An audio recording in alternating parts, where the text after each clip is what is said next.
Voilà, chers amis, aujourd'hui je voudrais vous faire une vidéo, une sorte d'enquête, et qui fait le parallèle entre différentes prophéties, entre des choses bien concrètes, qui est des témoignages, et aussi une décortication de ce qui s'est passé le 11 février 2013, quand Benoît XVI a fait sa déclaration. Alors, je commence par les prophéties d'Anne-Catherine Emmerich. Elle dit ceci: « Je vis le pape en prière, il était entouré de faux amis, qui souvent faisaient le contraire de ce qu'il disait. Je vis le Saint-Père dans une grande tribulation, une grande angoisse touchant l'Église. Je le vis entouré de trahisons. Ils veulent enlever au pasteur le pâturage qui est à lui. Ils veulent en imposer un qui livre tout aux ennemis. » Alors, saisie de colère, elle leva le poing en disant: « Coquins d'Allemands, attendez, vous n'y réussirez pas, le pasteur est sur un rocher. Vous, prêtres, vous ne bougez pas, vous dormez, et la bergerie brûle par tous les bouts.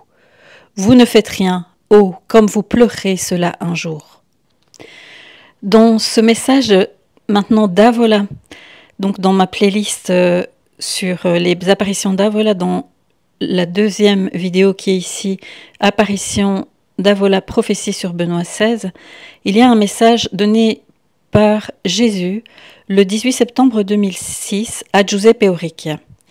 Je ne vais pas tout lire, je vais lire certaines phrases. « Ô humanité de ce monde, habitants de la terre, du ciel et de la mer, sachez que l'heure est grave. Mon vicaire suit le chemin laissé par Jean-Paul II. Vous, avec votre folie, vous voulez ébranler le trône de mon vicaire et les fondations du Vatican. Érudits, hypocrites, théologiens, philosophes, écrivains modernes, qui font des menaces avec des actions de vandalisme pour effrayer le monde, vous n'êtes rien sans Dieu. Mes enfants, mon peuple, priez pour le pape et son pontificat, l'heure est grave, priez pour lui. » Ensuite, le 13 février 2008, à Avola, Jésus de nouveau dit à Giuseppe Orecchia: « Les dirigeants sont divisés contre mon Église, contre mon vicaire, mon pauvre fils. Beaucoup de mes prêtres sacrifieront leur vie pour défendre le pape, mais beaucoup me trahiront par peur. » Ensuite, le 26 février 2012, la Vierge Marie, à Avola, dit à Giuseppe Orecchia: « Chers enfants, mon messager est autorisé à dire ces mots. Les hommes qui gouvernent se sont sages, ils ne se reconnaissent pas guidés par Satan, et parmi eux se trouve un groupe de planificateurs qui veulent construire une république universelle. Leur plan est d'éliminer la véritable Église de Dieu.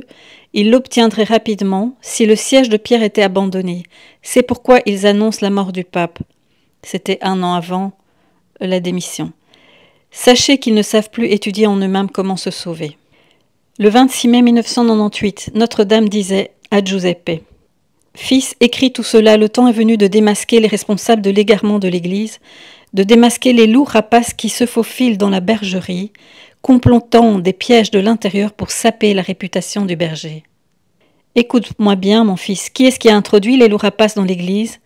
La franc-maçonnerie qui personnifie la haine satanique contre Dieu. » Le 26 mars 2006, la Vierge Marie: « Des vrais loups sont entrés dans le bercail, causant des douleurs et des souffrances atroces aux pasteurs de l'Église. Le culte de Dieu est outragé parce que l'imposteur veut se l'approprier. Beaucoup d'entre vous se perdent en faisant sa volonté. » Le 28 mars 2010, Notre-Dame dit encore: « Ceux qui se sont égarés suivront l'imposteur. Faites attention, ne le suivez pas. N'obéissez pas à ses paroles, suivez mon fils le pape Benoît XVI en ces temps, entouré d'ennemis et de traîtres. Priez et restez près de lui avec votre prière, qu'il ne soit pas remplacé. » Ensuite, à Avola, le 9 avril 2010, c'est un message de Notre-Dame. À la fin de ce très long message, voici ce que dit la Sainte Vierge.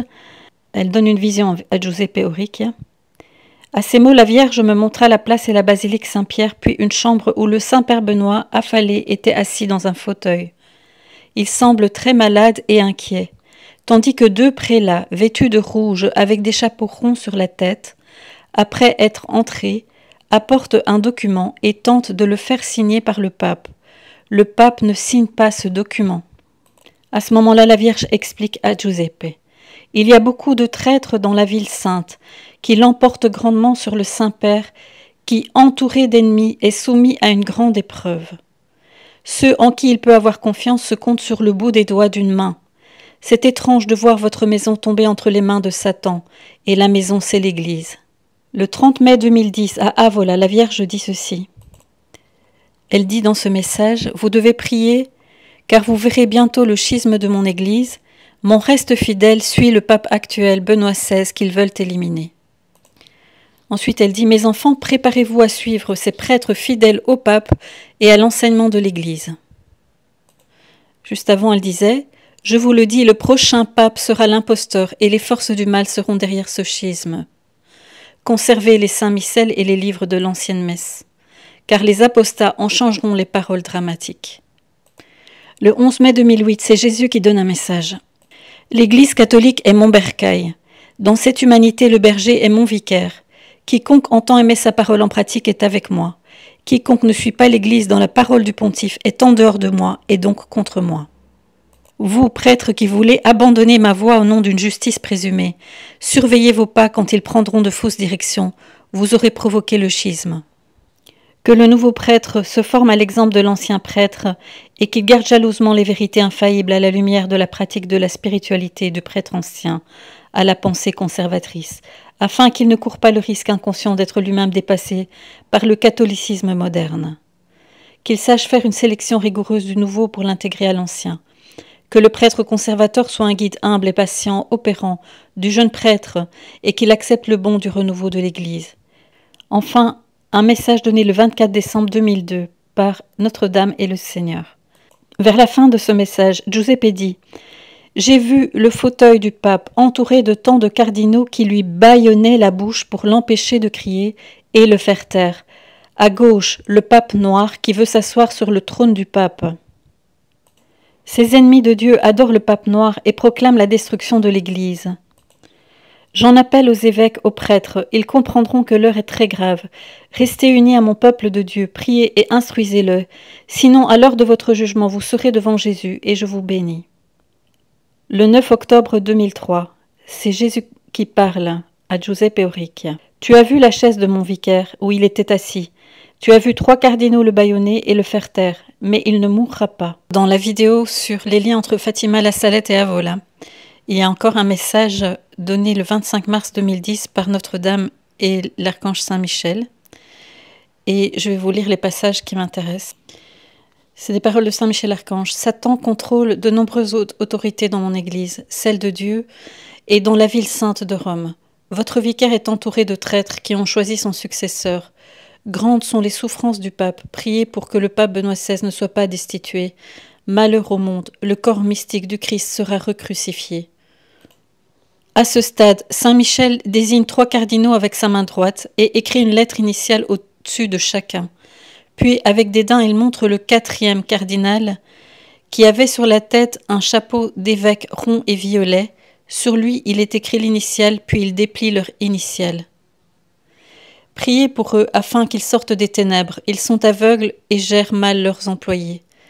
Le premier cause un grand tort au Saint-Père en changeant sa correspondance. Il réécrit lui-même ses lettres et son courrier. Au début du message, voici ce que Saint Michel disait. Donc, il donne une vision à Giuseppe Orecchia qui voit une grande assemblée d'évêques réunis et Satan qui veille sur eux avec arrogance et satisfaction. Tandis qu'il voit Saint Michel qui dit « Vous savez ce qui vous attend. Ouvrez les portes, ne m'empêchez pas d'entrer, mais priez pour que j'intervienne. Quand je serai introduit pour être gardien des tabernacles, quand mon nom sera de nouveau invoqué, les gens courront dans les églises où Satan est entré aujourd'hui. Dans l'église, la bataille fera un massacre féroce, évêques contre évêques, cardinaux contre cardinaux. Si vous ne priez pas et ne faites pas pénitence, il y aura une grande guerre d'une telle ampleur que sans l'intervention du Père, il ne resterait que peu de monde sur terre. Moi, Michel, gardien de la maison de Dieu, je vous avertis tous, cardinaux et évêques, qu'il est nécessaire de réparer les dommages que vous avez causés qui ont ruiné des âmes. C'est un ordre du Père à tous ceux qui ont le pouvoir de le faire, d'excommunier et de déposer ceux qui cherchent à détruire la foi. Vous tous qui rejoignez les sociétés secrètes et la franc-maçonnerie serez condamnés à l'abîme éternel pour toujours. Le 24 juin 2006, la Vierge Marie disait « Dites aux pécheurs que l'enfer existe et n'est pas vide. Les âmes qui ne croient pas au péché en elles et qui ne reconnaissent pas leur péché, ne demandent pas le pardon, y tombent. Dans l'Église, la grande apostasie sera menée à son terme et se répandra dans le monde entier. Le schisme s'accomplira dans le détournement général de l'Évangile et de la vraie foi. En elle, l'Église entrera l'hominique qui s'oppose au Christ et qui portera en lui l'abomination de la désolation, achevant ainsi l'horrible sacrilège dont parlait le prophète Daniel en Matthieu 24, 15. L'humanité atteindra le sommet de la corruption et de l'impiété, de la rébellion contre Dieu et de l'opposition à sa loi d'amour.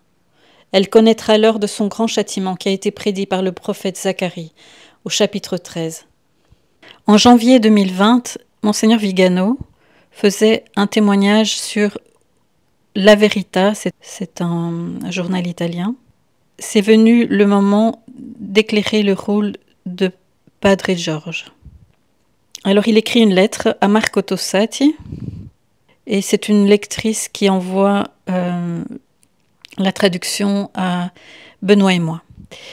Cher directeur, il est temps de révéler le contrôle systématiquement et abusivement exercé par Monseigneur George Ganswein sur le souverain pontife Benoît XVI depuis le début de son pontificat.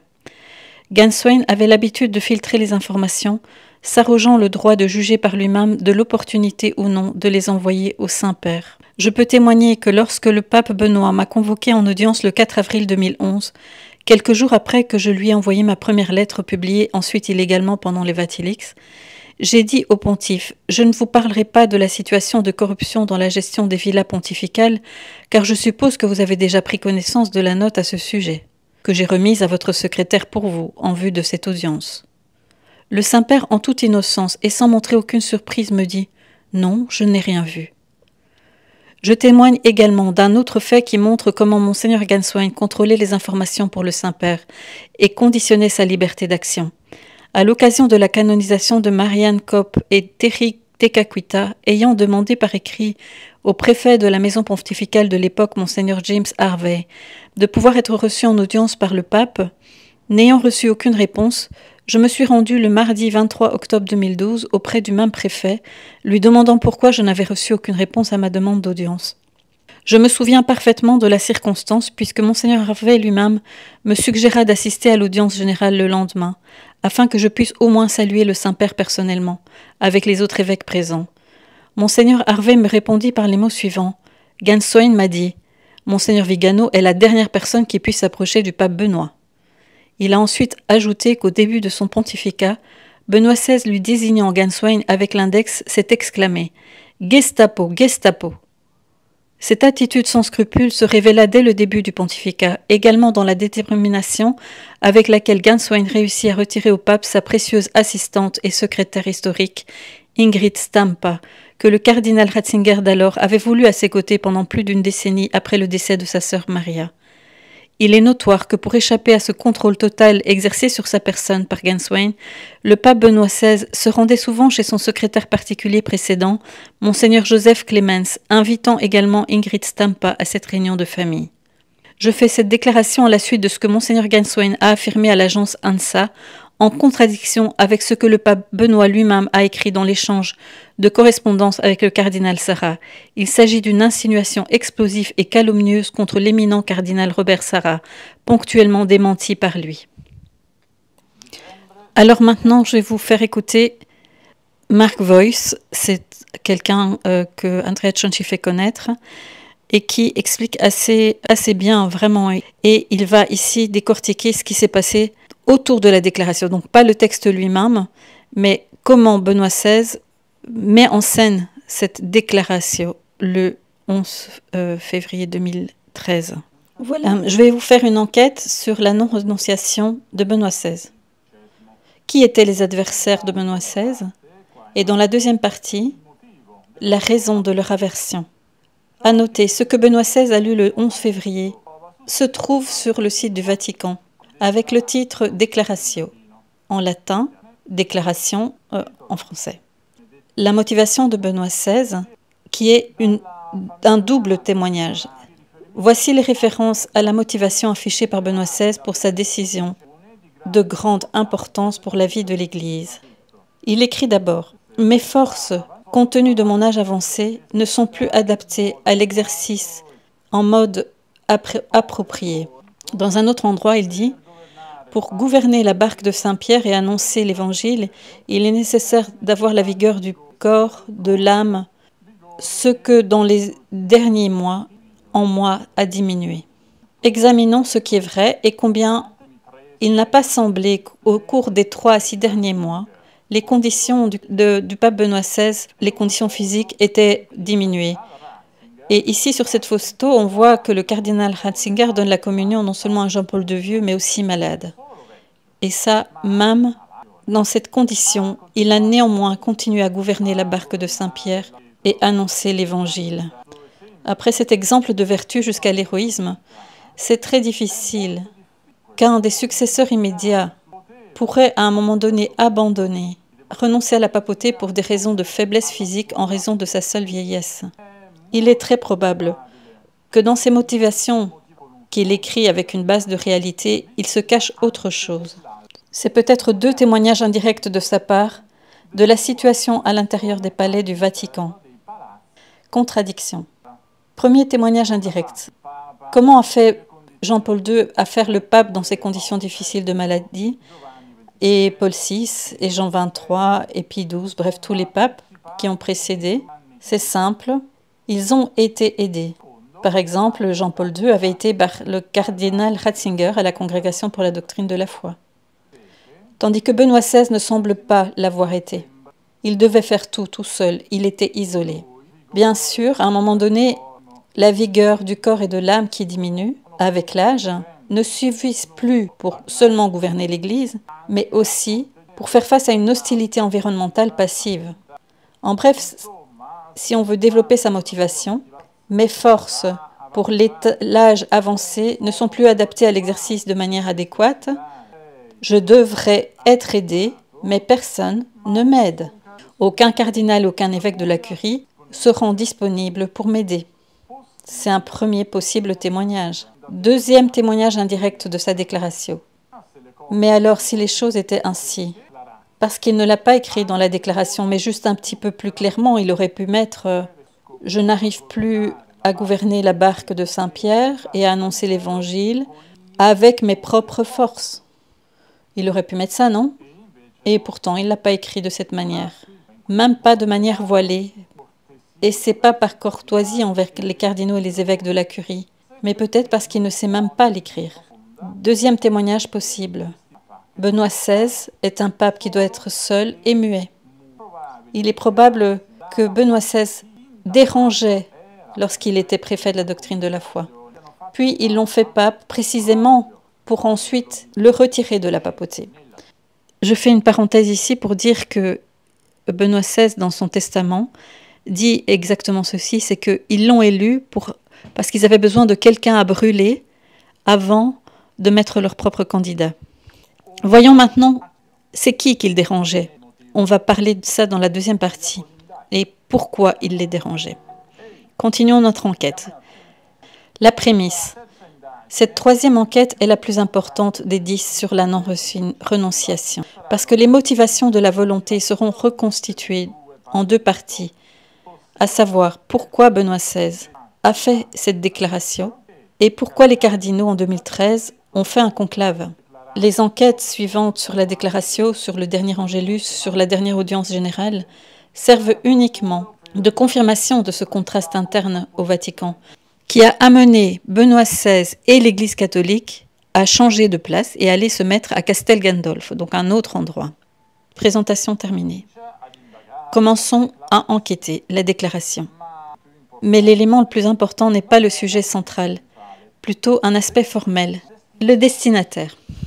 Le titre, Benoît XVI, à qui a-t-il adressé sa déclaration? Êtes-vous sûr de votre croyance? Quand le pape parle, il parle à tout le monde, n'est-ce pas? Mais pas cette fois-ci. Contradiction. Lisons la déclaration. C'est la première ligne. Chers frères, je vous ai convoqués à ce consistoire non seulement pour les 3 canonisations. Qui est réuni au consistoire? Consistoire est la définition utilisée spécialement pour le rassemblement des cardinaux, pour la différencier d'une réunion de fidèles, de prêtres ou d'évêques. En effet, lorsque Benoît XVI a lu la déclaration, il n'avait que des cardinaux devant lui. Et après, il ne lit plus cela à quiconque d'autre. Il l'a lu une seule fois et seulement aux cardinaux. Tandis que la communication de la salle de presse est contrôlée par le secrétariat d'État du Vatican. Et en tout cas, l'initiative de la salle de presse a été si rapide, probablement elle agit de manière indépendante de la secrétaire d'État. Alors que vous pensiez que la déclaration traite soit de la renonciation à la papauté ou à une non-renonciation, la première chose à faire, c'est qu'il faut considérer que Benoît XVI, dans la convocation expressément demandée par lui, dans le choix du lieu, dans le titre de l'audience réelle qui était devant lui, il s'est adressé seulement et uniquement aux cardinaux. Mais la considération la plus importante, c'est le revers de la médaille.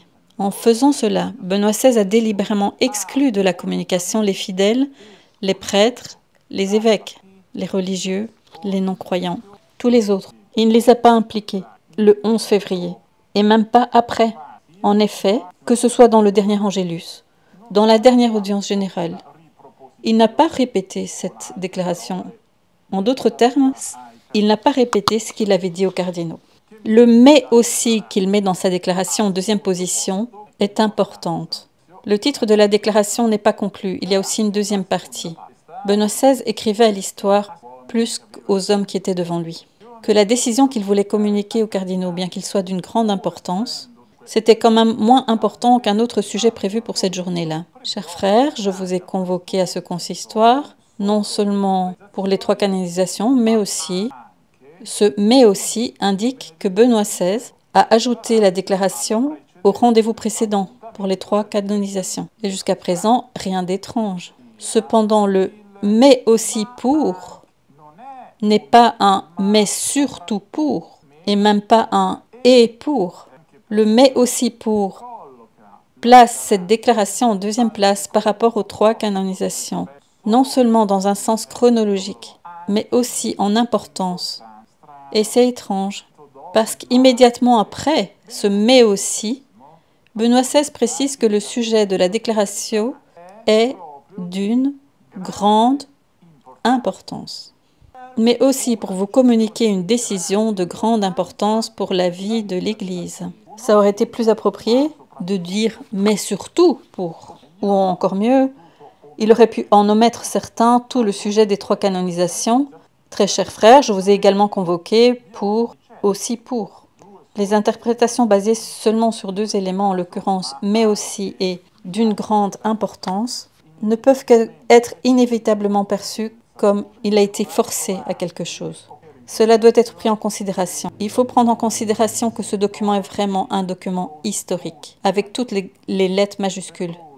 Donc Benoît XVI l'a étudié mot pour mot. Il ne s'agit pas ici d'une banale invitation des cardinaux à participer à un événement quelconque. Et il est certain que Benoît XVI, même s'il ne s'adresse qu'aux cardinaux, a plutôt eu pour sujet à qui il voulait adresser ses messages, ceux qu'il a exclus de la réunion, c'est-à-dire les fidèles, les prêtres, les évêques, les ordres religieux et les non-croyants. Ceux de maintenant et ceux du futur, les franciscains, les bénédictins, les augustins, bref, les moines, les moniales. La ligne directrice pour construire l'interprétation est que cette déclaration concerne directement et uniquement Benoît XVI et les cardinaux de 2013, pendant que tout le monde est impliqué, mais seulement indirectement, car pour ceux-ci, essentiellement, rien ne change. Donc pour ceux-ci, l'importance serait les 3 canonisations, tandis que la déclaration serait un « mais aussi », quelque chose qui ne les concerne pas.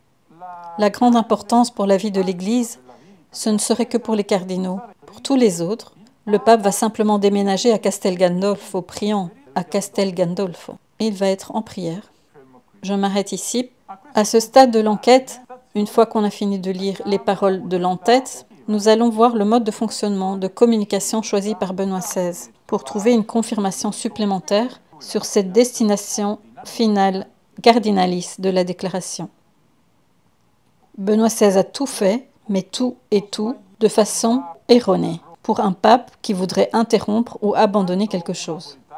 Lorsqu'une autorité mène une initiative, elle est acceptée passivement, et tout le monde pense « mais c'est lui, il l'a fait d'une certaine manière, cela signifie que c'est correct ». Il a dû y penser avant de le faire. Par exemple, si n'importe quel président de la République fait quelque chose, tout le monde pense automatiquement que ce qu'il fait est forcément correct et légal. En bref, les bénis oui-oui résonnent comme ceci. Qui suis-je pour critiquer le marquis?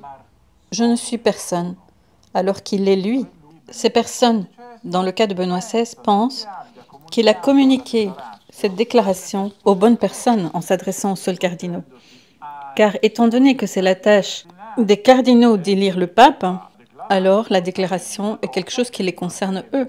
Au lieu de cela, il y a aussi l'attitude de prétention d'exactitude de la part de ceux qui ont un rôle d'autorité.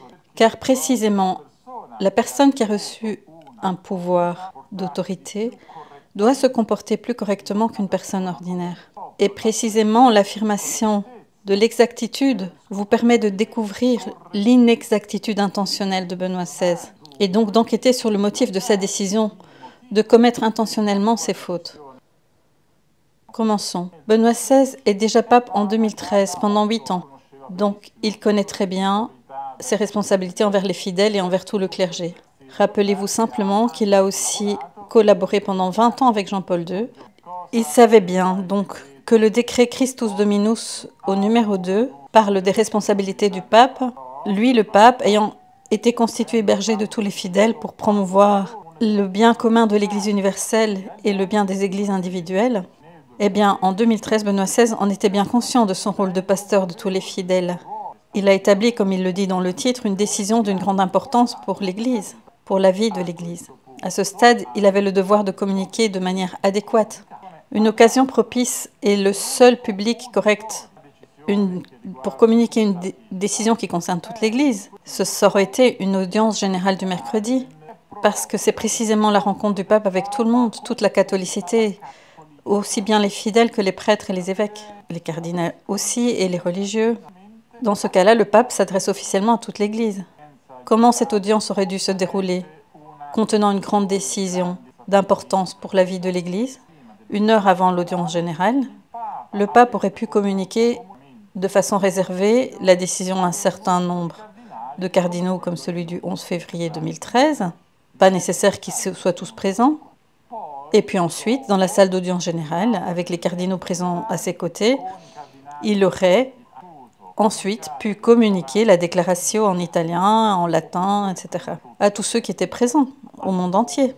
C'était la bonne chose à faire, adaptée à la décision qui était d'une importance pour la vie de l'Église et pour le bien commun de l'Église universelle. Au lieu de cela, le 11 février 2013, Benoît XVI a délibérément tout fait de travers, volontairement. Il voulait le mauvais endroit, une salle privée.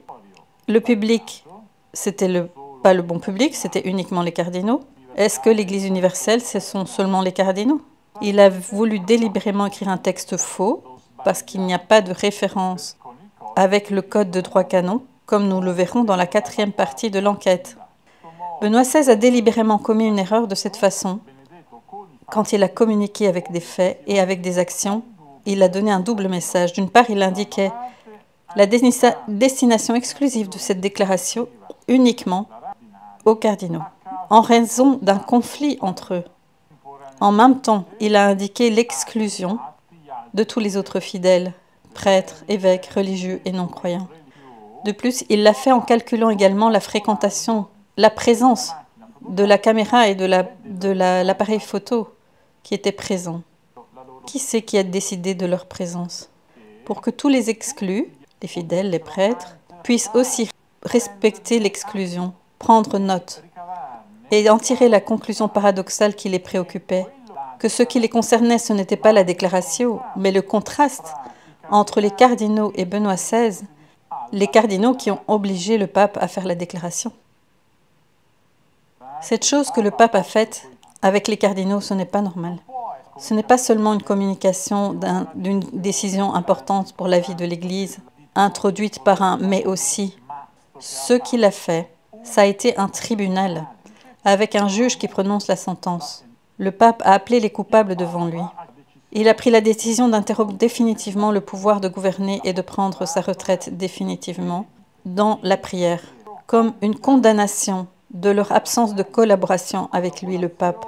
Et je voulais qu'à travers les caméras, des témoins neutres, mais qui étaient présents, les fidèles, les prêtres. Donc il y a le juge, il y a les accusés, et il y a le public, il y a le témoin. C'est donc un tribunal. Plus qu'une déclaration d'auto-retraite,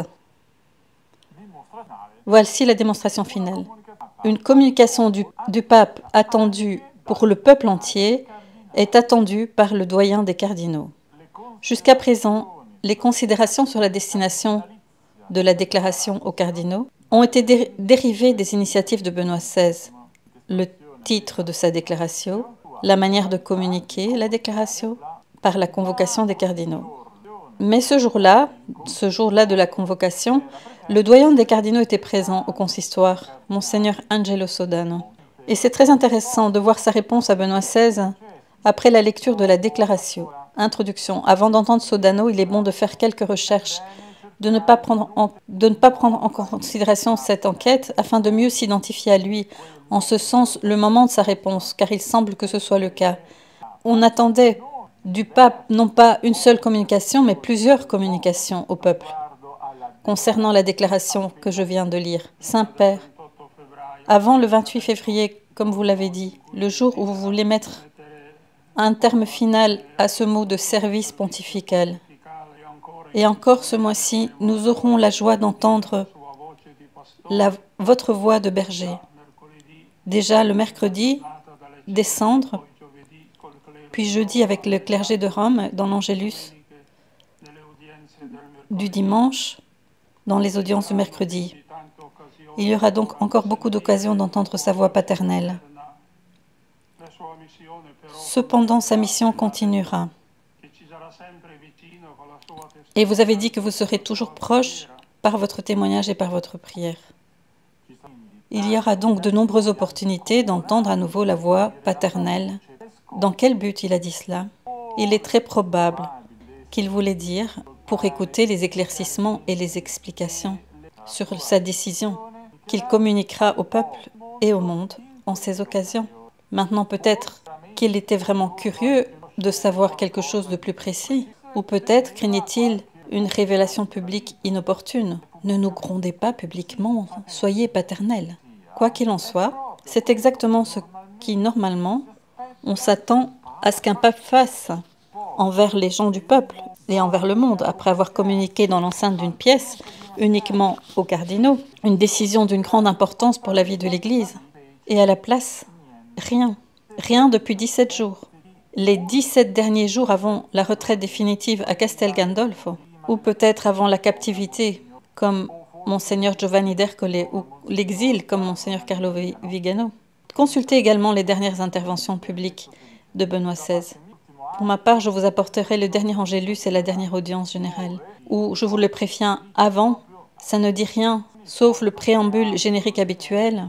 Et j'ai senti que mes forces avaient diminué, mais il ne précise jamais qu'est-ce qui l'a rendu si fatigant, étant donné que Jean-Paul II était considérablement réduit, pire que lui, et a quand même continué.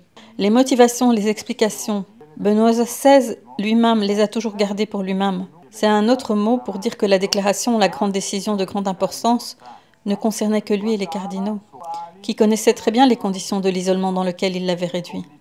Aujourd'hui, en 2022, après les évidentes faillibilités de Bergoglio et de son église néo-jésuite au Vatican, il peut être reconstruit qu'à l'époque, il y avait une forte intolérance des cardinaux envers Benoît XVI, parce qu'ils voulaient évidemment diriger l'Église dans le sens d'aujourd'hui, celui de la pluralité des religions, ce qui est très différent de la direction post-conciliaire centrée sur le Christ de Jean-Paul II et de Benoît XVI.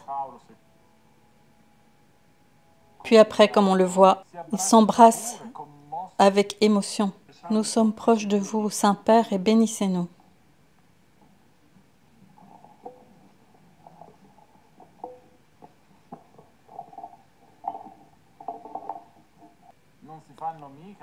Ils ne font pas la guerre avec des sabres laser, parce que la raison du différend, ce sont les choix spirituels. Pour Benoît XVI, le beau, le bon, le juste pour l'Église, c'est le christocentrisme. Pour les cardinaux de 2013, cependant, ils étaient dans les parties du Concile Vatican II pas encore appliquées, comme la déclaration Nostra Aetate, avec sa fraternité envers toutes les religions. Enquêteurs, à bientôt pour la deuxième partie de cette troisième enquête. La raison de l'aversion pour Benoît XVI. Guerre au Vatican. la guerre entre les deux églises à l'intérieur du Vatican. Saint Paul continue, ne vous conformez pas à ce monde, mais laissez-vous transformer en renouvelant votre mode de pensée. Ne vous conformez pas à ce monde. Le non-conformisme du chrétien qui ne se laisse pas conformer. Ça ne veut pas dire qu'on ne veut pas fuir du monde. Au contraire, nous voulons transformer nous-mêmes, se laisser transformer, et nous devons tenir présent, surtout dans l'évangile de Saint Jean, le mot monde a deux significations.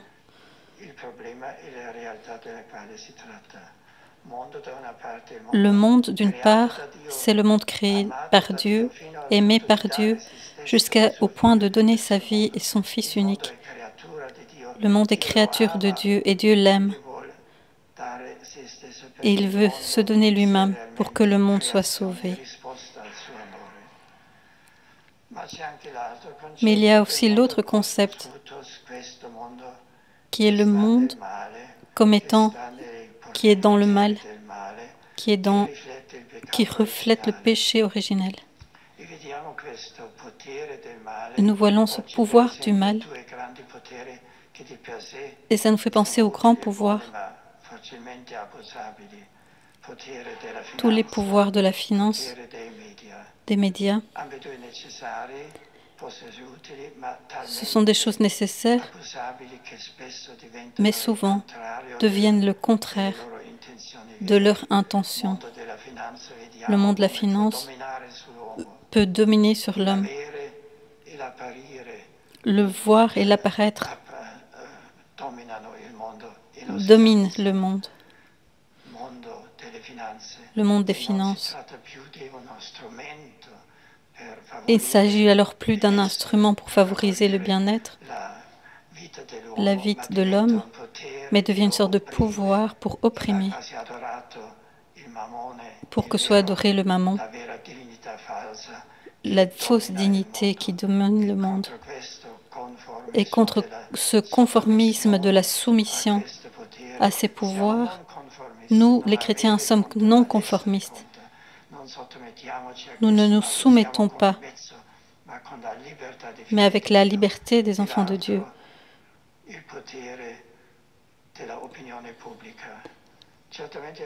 Nous ne cherchons pas à être sous les pouvoirs de l'opinion publique. Parfois, c'est des pouvoirs apparents qui sont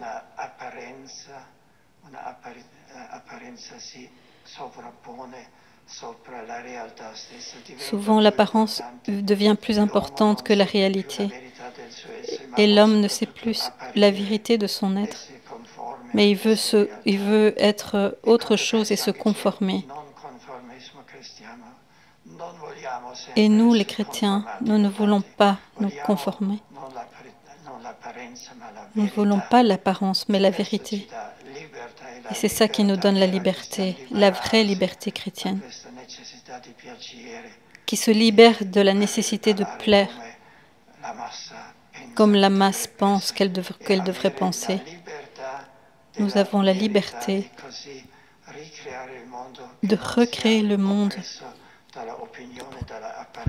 qu'elle ne soit pas prise par l'opinion et l'apparence, le monde virtuel qui devient toujours plus fort et on ne voit plus le monde réel, on ne voit plus la création de Dieu. Le non-conformisme de chrétien nous restitue la vérité. Prions le Seigneur pour que nous puissions être des hommes libres et non conformistes avec ce monde, mais avec le vrai amour pour le monde. Saint Paul continue ensuite, transformez-vous en renouvelant votre mode de pensée.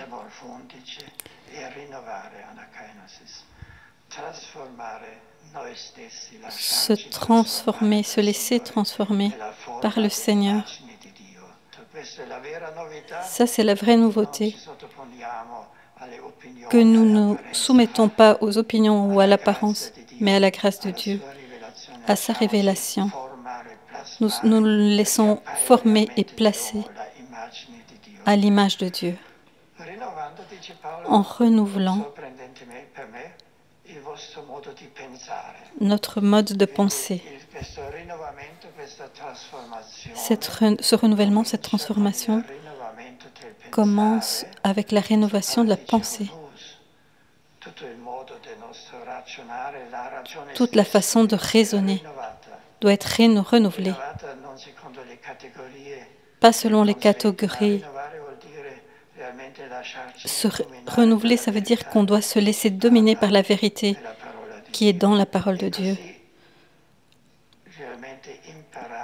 Et ainsi apprendre une nouvelle façon de penser qui n'obéit pas au pouvoir, à l'avoir, à l'apparaître, mais obéit à la vérité.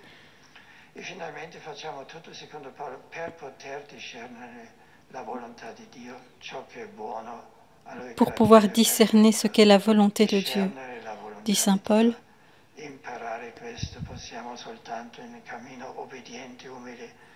c'est seulement dans un chemin d'humilité et par les sacrements, par l'écriture, connaître et discerner la volonté de Dieu. Ça, c'est fondamental. Alors, pour illustrer le fait que Benoît XVI était dans une vision tout à fait différente de beaucoup des autres cardinaux, la Sainte Vierge. Donc vous avez vu, Avola disait qu'il ne pouvait faire confiance qu'à 5 personnes dans tout le Vatican.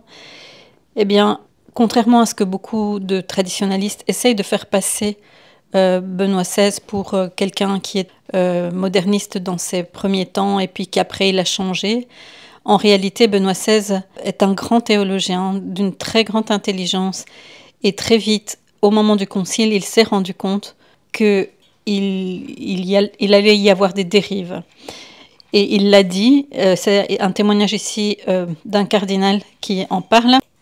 Le cardinal Ratzinger, dans ses conférences à Lyon et à Paris, avait fait forte référence au catéchisme du Concile de Trente de 1566. D'une certaine façon, par sa conférence, il a presque présenté un canevas de ce que devrait être un catéchisme pour aujourd'hui. Il y a quelque chose qu'on a un peu entendu ces derniers jours, c'est qu'il y aurait une sorte d'évolution dans la pensée de Joseph Ratzinger entre le jeune théologien audacieux et puis quelqu'un qui serait plus classique, voire conservateur aux yeux de certains dans la dernière partie de sa vie. Est-ce que vous le comprenez comme ça? Est-ce qu'il a changé? On a dit la même chose de Hans Urs von Balthasar, qui avait été suspect, comme le père de Lubac d'ailleurs, qui a souffert d'un certain interdit de la part du magistère de l'Église, du Saint-Office. Tous ces grands maîtres de Lubac, Ratzinger, von Balthasar, ils étaient considérés comme des progressistes parce qu'ils prônaient une vision de l'Église et de la théologie qui était beaucoup plus ouverte parce que nourrie de la largeur d'esprit des pères de l'Église. Elle ne s'était pas limitée à un thomisme étroit ou à une théologie scolaire desséchée, mais ce qu'on appelait la théologie nouvelle, qui était suspecte de certains milieux théologiques et aussi du magistère. Et c'est cette ligne de la théologie qui a profondément marqué le Concile. Les grands penseurs de Vatican II venaient justement de cette vision plus approfondie, plus ouverte de la tradition. Et quand, en 64 déjà, on sentait un clivage dans l'accueil de Vatican II. Le professeur Ratzinger, le père de Lubach, Hans-Urs von Balthasar, ont eu des paroles très alarmistes. Lisez le discours que le professeur Ratzinger a fait en 1964 au Katholikentag en Allemagne, où déjà, avant la fin du concile, il a dit « Attention, il y a le danger d'une dérive ». Et il a bien nommé les points sur lesquels le concile, non pas le concile, mais l'interprétation de ce qui se passait à Vatican II dérapait. Et moi, j'ai vécu comme jeune étudiant, jeune théologien, ensuite jeune prêtre, j'ai vécu de très près cette crise. Et je dois dire que les écrits de Balthasar, de Ratzinger, du père de Lubach, ont été, je dirais même, d'une certaine façon, des bouées de sauvetage, parce que la dérive était énorme. Et en ce sens, Ratzinger n'a pas changé. La situation avait changé. La grande force de Ratzinger a été toujours son enracinement biblique. Justement, dans son testament spirituel dont on a eu connaissance il y a quelques jours, il cite quasiment que des biblistes, Jülicher, Bultmann, etc. Est-ce qu'au fond, c'est pas ça le secret aussi, c'est que Ratzinger, Benoît XVI, a été un grand théologien bibliste, enraciné dans la parole. Oui. Il a été très ami de Heinrich Schlier, exégète protestant qui est devenu catholique à travers ses études bibliques, où il s'est rendu compte que l'interprétation de l'Épître aux Éphésiens, par exemple, sans une vision qui est celle de l'Église, de la grande tradition catholique, on passe à côté. Donc, Ratzinger et Schlier ont fait beaucoup de sessions ensemble. Ils ont vraiment travaillé la main dans la main. Donc, pour moi, Ratzinger est d'abord un maître de la lecture de l'Écriture. Il a beaucoup à nous donner. Et là, je le compare toujours avec Saint Augustin. Saint Augustin est un grand prédicateur de la parole de Dieu. Et là, il se ressemble beaucoup. Et puis, Ratzinger, évidemment, est entré aussi dans les polémiques. Alors, ce n'est pas le fond de son style. Il aime l'exposé serein, mais il s'est lancé dans les débats. Et je trouve que les débats intra-ecclésiaux ont été souvent très acerbes, très aigres. Le Ratzinger polémique, c'est surtout avec les dérives dans l'Église. Le Ratzinger discutant, c'est l'homme qui parle sur les grandes questions du temps. On a parlé de la place centrale de l'écriture, de la parole de Dieu. Il avait aussi ce regard sur la place essentielle de la liturgie dans la vie et dans la foi de l'Église. Pourquoi ? Parce que la liturgie est l'expression de la vie de l'Église. Il cite souvent la règle de Saint Benoît, rien ne doit remplacer l'opus Dei, c'est-à-dire l'œuvre de la vénération de Dieu, du culte de Dieu. Ora et labora, la prière est à la première place, et la prière commune, la prière liturgique. Et là, il est un fidèle disciple du grand Romano Guardini, dont il a épousé l'esprit, le grand livre de Guardini, l'esprit de la liturgie, ça se reflète beaucoup dans le livre de Ratzinger sur l'esprit de la liturgie. Et pourtant, la compréhension que certains en ont, c'est précisément quelque chose d'un peu figé, d'un peu passéiste chez Benoît XVI. Là, je verrais deux choses. J'ai souvent concélébré avec lui. Et j'ai toujours trouvé qu'il était très sobre dans la célébration de la liturgie. À mon sens, presque un peu trop sec. C'était objectif. Mais il n'avait pas du tout l'esprit rubriciste. En tout cas, c'est comme ça que je l'ai connu et j'ai concélébré quand même très souvent avec lui. Mais de l'autre côté, il avait un souci profond de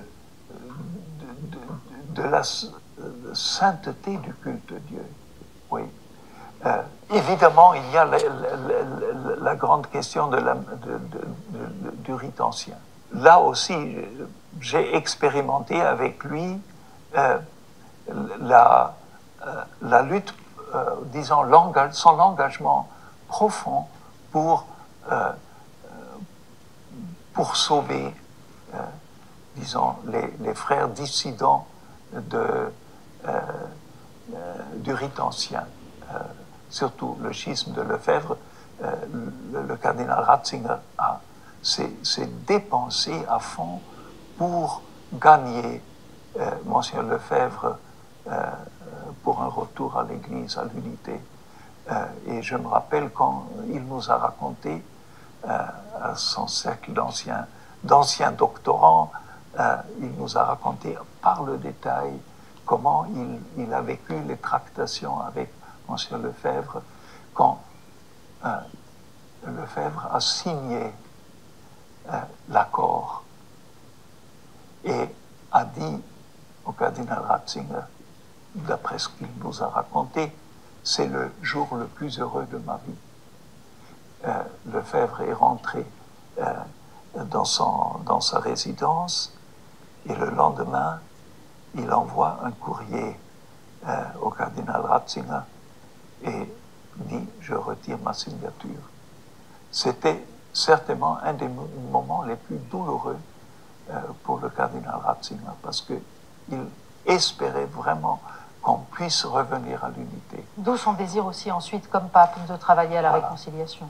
Et c'est très touchant de voir comment il croyait et n'arrêtait pas de croire que l'unité est possible. Bon, pour moi, cette question reste ouverte.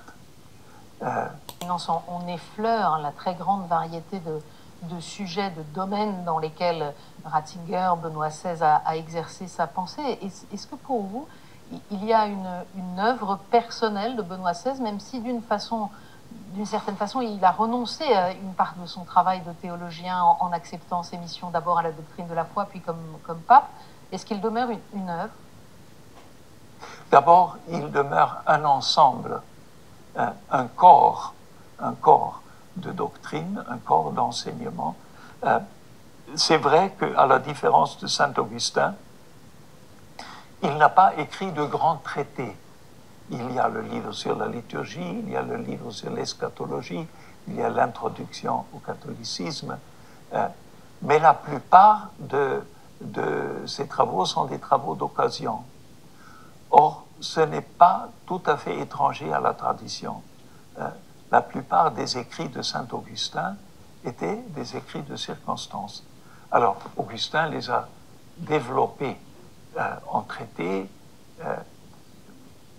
Ratzinger n'a pas vraiment fait de grands traités comme le commentaire de Saint Jean d'Augustin, la Cité de Dieu de Saint Augustin, ou les grands traités antipélagiens qui traitent le problème de la grâce. C'est vrai, mais quand on regarde l'ensemble, ça fait quand même corps. Et vous, vous dites, dans ma bibliothèque, je le mets à côté des docteurs de l'Église. Je le mets absolument, je le mets à côté des classiques. Et je crois, je ne suis pas prophète, mais je crois que comme John Henry Newman est resté du 19e siècle, ce qu'on peut appeler un auteur canonique, c'est-à-dire un auteur qui est devenu classique, qui n'est pas seulement un grand auteur du 19e, mais qui est un maître au-delà du 19e. J'ose penser que Joseph Ratzinger a la trempe d'être à l'avenir un auteur qui dépasse les limites de sa vie et qui demeure d'une certaine façon canonique, c'est-à-dire un classique.